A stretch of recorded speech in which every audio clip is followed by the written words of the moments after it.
अच्छा था, मज़ा आया। क्या मज़ा आया मतलब? कॉन्वर्सेशन था मेजरली और चीज़ें मेरे बैकग्राउंड से रिलेटेड थी। वो चीज़ें पूछी गई जिनमें मुझे इंटरेस्ट है। लाइक मुझे ऐसा लग रहा था कि मैं जो बोल रहा हूँ उसमें वो इंटरेस्टेड है। मम्मी जो हैं वो आईसीडीएस में काम करती हैं, तो काफ़ी मोटिवेशन था। मेरा तो एक्सपीरियंस यही रहा है कि चौथा अटेम्प्ट इसीलिए क्योंकि मेरी एक्यूरेसी अच्छी नहीं थी। सो दोस्तों, इस वक्त मैं हूँ यूपीएससी भवन के बाहर और हमारे साथ हैं सौरभ रंजन जी, जो इस वक्त यूपीएससी सीएससी 2025 के इंटरव्यू देके आ रहे हैं। और सर से मैं बात करने की कोशिश करूँगा कैसे इंटरव्यू गई, किस तरह के पैनल थे, क्या टफनेस थी और इस बार पिछले साल के बनस्पत इस बार कैसा रहा। सर सबसे पहले congratulation to be there in interview. Thank you. कैसा रहा सर इंटरव्यू? अच्छा था, मज़ा आया। मज़ा आया है। क्या मज़ा आया मतलब? कॉन्वर्सेशन था मेजरली और चीज़ें मेरे बैकग्राउंड से रिलेटेड थी और वो चीज़ें पूछी गई जिनमें मुझे इंटरेस्ट है। लाइक मेरे बैकग्राउंड से है, मेरे हॉबी से। जैसे मेरा रिसर्च का बैकग्राउंड है, तो इन जनरल इंडिया के रिसर्च के बारे में है, मैन्युफैक्चरिंग सेक्टर के बारे में है। Manufacturing sector? जी, मैंने जैसे जापान में जॉब किया है, तो जापान के बारे में बहुत सारी चीज़ें हैं। तो काफ़ी अच्छा डिस्कशन था।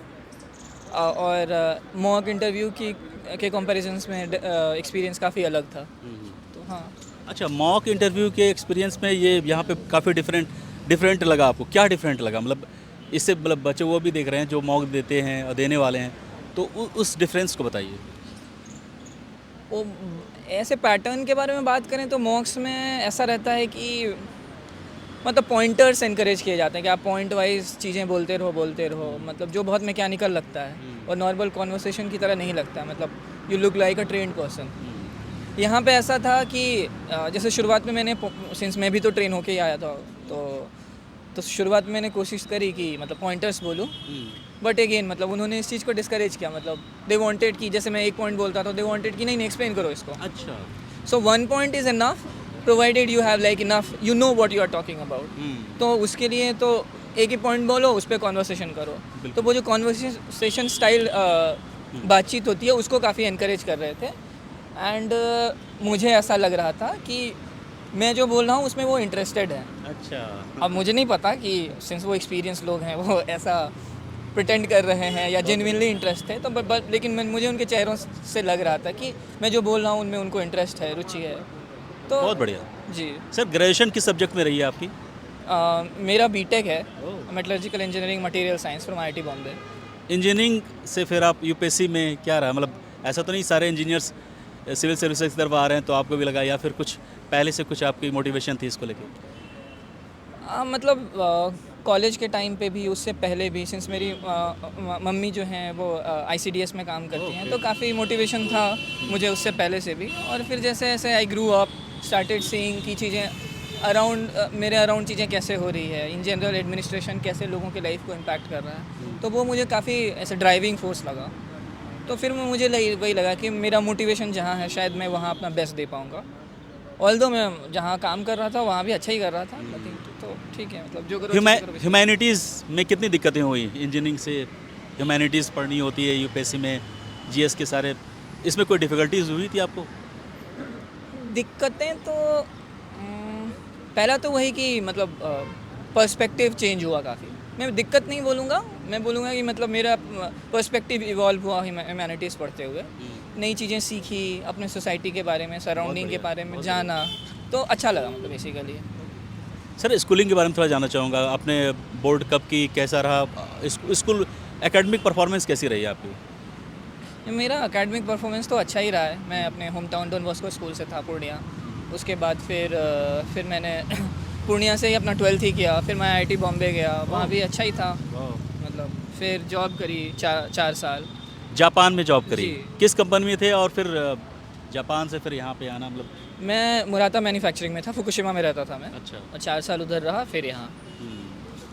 तो फिर यहाँ पे आने का, वहाँ तो अच्छी जॉब थी, सब कुछ था, फिर ऐसा क्या हुआ कि चलो इंडिया चलते हैं अपने देश वापस और देश की सेवा करने की कोशिश करते हैं in the form of IAS IPS whatever, ऐसा था क्या? 2 चीज़ें थी, मतलब एक तो कोविड आ गया। तो अच्छा। कोविड आ गया तो 1 डेढ़ साल तक वापस नहीं आ पाए। और मतलब घर पे जैसे मेरे पेरेंट्स में, तो मेरे पापा की हेल्थ अच्छी नहीं थी, तो I got stuck there for about 1.5 year. तो वो काफ़ी कि ट्रॉमेटिक टाइम पीरियड था कि मतलब आपके फैमिली मेम्बर में मोस्ट इंपॉर्टेंट मेम्बर बीमार हैं और फिर आप कुछ कर नहीं पा रहे। बिल्कुल। तो वो बहुत बड़ा ड्राइव था पुश करने का। बाकी पुल फैक्टर तो पहले से था ही, और मेरा वैसे भी प्री डिसाइडेड ही था कि हाँ 3-4-5 साल जॉब करूँगा एक्सपीरियंस गेन करके, और फिर मैं बहुत बढ़िया, प्लानिंग सही थी आपकी। मतलब ये बताइए सर कि ये कौन सा अटैम्प्ट है, ऑप्शनल पेपर क्या है, मीडियम क्या है? मेरा ये चौथा अटेम्प्ट है, इंग्लिश मीडियम मैथमेटिक्स ऑप्शनल। ओह मैथ्स, कैसा लगता है सर? मैथ्स के कुछ स्टूडेंट हमसे बात कर रहे थे कि सर मैं मैथ्स में अच्छा कर सकता हूँ, बट मैथ्स ऑप्शनल लूँ या ना लूँ, मुझे सोशियोलॉजी में भी इंटरेस्ट है, PSIR में भी इंटरेस्ट है, मतलब सेकंड ईयर में के बच्चे हैं, तो क्या उनको मैथ एज ए ऑप्शनल लेना चाहिए? मतलब देखिए, हर ऑप्शनल ही अपने आप में डिफ़िकल्ट है, क्योंकि आपको ग्रेजुएशन लेवल की अंडरस्टैंडिंग और डेप्थ चाहिए होती है। तो लेकिन मैथमेटिक्स ऑप्शनल में ख़ास करके जो मैंने फ़ील किया कि प्रैक्टिस बहुत चाहिए। प्रैक्टिस मतलब घिसना पड़ेगा बैठ के। घिसना पड़ेगा। रिसोर्सेज हैं क्या मैथ में? काफ़ी रिसोर्सेस हैं, मोर देन सफिशिएंट रिसोर्सेस हैं। इट्स जस्ट कि आप को मतलब वही प्रैक्टिस करनी पड़ेगी और समझना पड़ेगा कि क्या इंपॉर्टेंट है क्या नहीं है, इन दोनों के बीच की अच्छा लाइन। सर ये बताइए, मेरी अंडरस्टैंडिंग के लिए, बच्चे जो देख रहे हैं उनके लिए भी, हमने किसी क्वेश्चन को सॉल्व किया बट फाइनल आंसर सही नहीं हुआ, बट प्रोसेस सही था, तो क्या इसमें मार्क्स मिलते हैं प्रोसेस अगर सारे? मेरा तो एक्सपीरियंस यही रहा है कि चौथा अटेम्प्ट इसीलिए क्योंकि मेरी एक्यूरेसी अच्छी नहीं थी, अच्छा, विच आई बिलीव कि सही भी है इन अ वे, क्योंकि मैथमेटिक्स मतलब प्रिसाइज साइंस है। मैथमेटिकल एप्टीट्यूड में एक्यूरेसी एक इम्पॉर्टेंट फैक्टर है। बहुत बढ़िया। तो आप ऐसे नहीं बोल सकते कि मैंने प्रोसेस प्रोसेस सही किया, एक्यूरेसी नहीं सही नहीं हुई, तो मतलब आप एक क्वालिटी तो लैग कर रहे हैं, बट उस क्वालिटी के लिए कितना पनिश करना चाहिए वो बहुत मुझे बढ़िया। नहीं पता। एक्यूरेसी की आप बात कर रहे थे सर, इससे पहले क्या रहा जो आप यहाँ तक नहीं पहुँच पाए? इस बार अलग क्या किया? एक्यूरेसी या फिर कुछ और चीज़ें नहीं की आपने, क्या अलग किया? सेम चीज़ मैथमेटिक्स में सिंस बाइनरी मार्किंग होती है, ऐसा मेरा मानना है, पता तो नहीं, बट उस वजह से मेरा मैथ्स में काफ़ी कम नंबर रह जाता था, क्योंकि वही एक्यूरेसी फैक्टर। तो उस पर काम किया एंड थिंग्स गॉट वेल। कैसे काम किया, क्या किया उसमें? Practice practice practice practice practice practice. General studies के लिए क्या प्लान थी आपकी? कैसे जनरल स्टडीज़ को कैसे ले गए थे? प्री की बात करें या मेंस की बात करें? जनरल स्टडीज़ में तो वही कि जो सिलेबस के सारे की पॉइंट्स मतलब और जो syllabus रिसोर्सेज है ऑलरेडी हाँ, उससे अपना एक कंटेंट प्रिपेयर कर लीजिए, उसको इंटरनलाइज कर लीजिए, और एक बार चीज़ें इंटरनलाइज हो जाती हैं तो फिर आप इंटरलिंकेजेस बिल्ड कर पाओगे। कि ऐसा नहीं है कि GS1 की चीज़ें GS3 में नहीं लिख सकते, जो मन जहाँ है लिखो, जहाँ फिट हो रहा है, बस सारे टॉपिक्स पे कंटेंट प्रिपेयर होना चाहिए और बस लिखने की प्रैक्टिस करते रहो। सौरभ जी, यूपीएससी की जो इस बार नोटिफिकेशन आई है उसमें एक चेंजेस तो हैं, लेकिन एक बहुत बड़ा चेंज ये है कि अगर आप ऑलरेडी अपॉइंटेड हैं तो एक से ज़्यादा आपको और मौका नहीं मिलेगा अपने रैंक को इम्प्रूव करने के लिए, वॉटेवर। इसको कैसे देखते हैं आप? क्या इससे सहमत हैं? ऐसा होना चाहिए, नए बच्चों को मौका मिलेगा? आपकी राय क्या है? कुछ सेंस में सही भी है, कुछ सेंस में सही नहीं भी है। ऐसे ऐसा है, आपके लिए तो वही मतलब जो जैसे नए बच्चों को कंपटीशन थोड़ा कम फील होगा, तो और गवर्नमेंट के पर्सपेक्टिव से वो ज़्यादा फ्रेश बच्चे इंडक्ट कर पाएंगे। होता क्या है कि मतलब मान के चलिए कि 700 वैकेंसीज हैं, अब उसमें से 400 ऑलरेडी सिलेक्टेड लोग दे रहे हैं, तो गवर्नमेंट अपनी पूरी वैकेंसी पूरी नहीं फिल नहीं कर पाएंगी ना, तो फिर गोइंग फॉरवर्ड एक शॉर्टेज हो जाएगा।